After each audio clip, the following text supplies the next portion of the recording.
Sawubona sihlobo sami nalamhla ekuseni livi sinkwa sakho sekuphila encwadzini yesambulo sahloko 3 verse 7 na 8. Bhalela ingilosi yelibandla lasePhiladelphia uthi, nali livi leliphuma kuye longcwele, loliciniso, lonesikhiya saDavide, lovula kungavali muntu, avale kungavuli muntu, uthi, ngiyayati imisebenti yakho, lalela la, ngikuvulele umnyango, kute namunye longawuvala.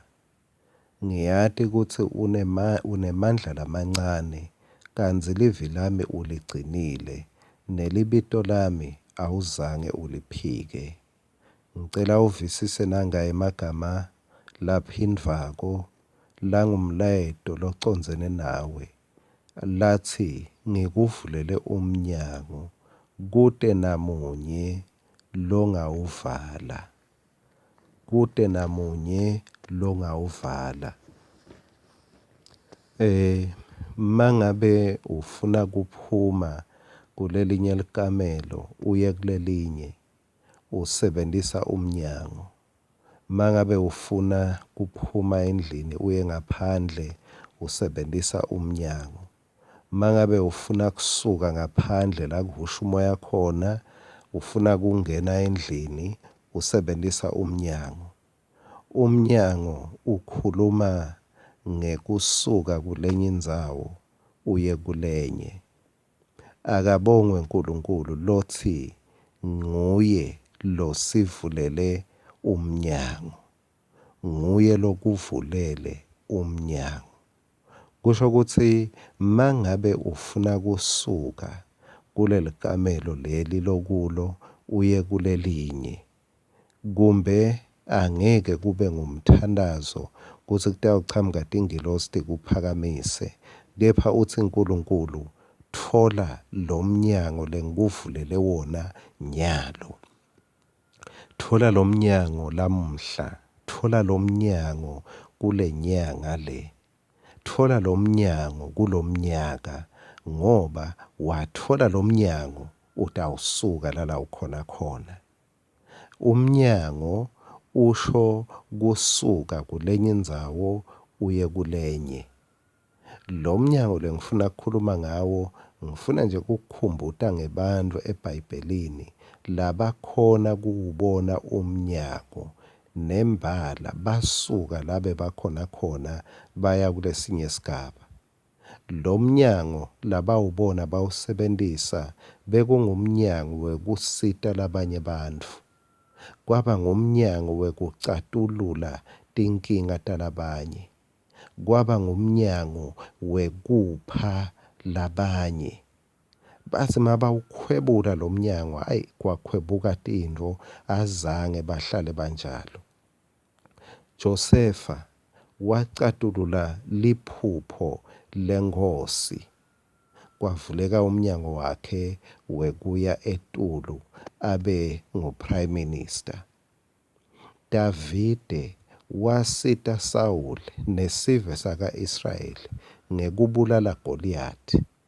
Wathola umntfwana enkosi, washada nemntfwana enkosi, nemndeni wakhe wangasawubhadali umthelo. Daniela wahumusha liphupho lenkosi, wembathiswa letibubenze, waba wesithathu embusweni. Rebecca wapha umuntfu bekangamati, wamupha emanti. Lo muntfu wakhokha tipho emagolide, waphindze wathola nemendvo. Umfati lobekangatholi bantfwana, wakha likamelo, wakhela umprofeti waNkulunkulu, wambekela wampha kudla. Emva kwesikhashana wathola umntfwana, kwavuleka umnyango wekuthola bantfwana. Pawula wathandazela umuntu bekaphethwe ngumkhuhlane. Mawufundza kusahloko 28 encwadzini yetento tebapostoli, wathandazela umuntu lobekagula, wathola kudla kwetinyanga letintsatfu.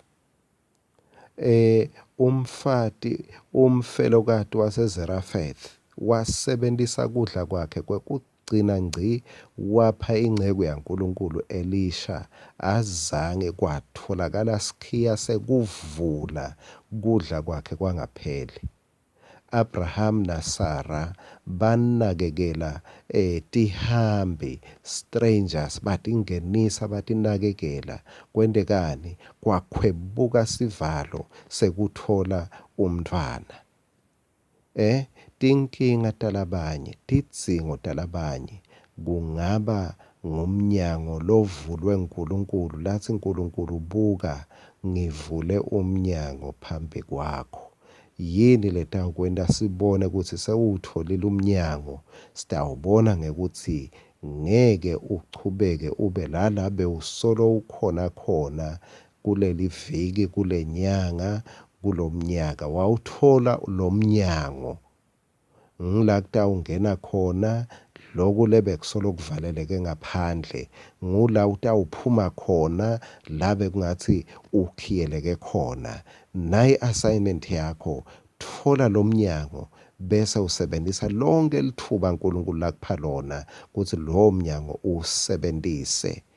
Ligama leNkosi kalibongwe. Amen.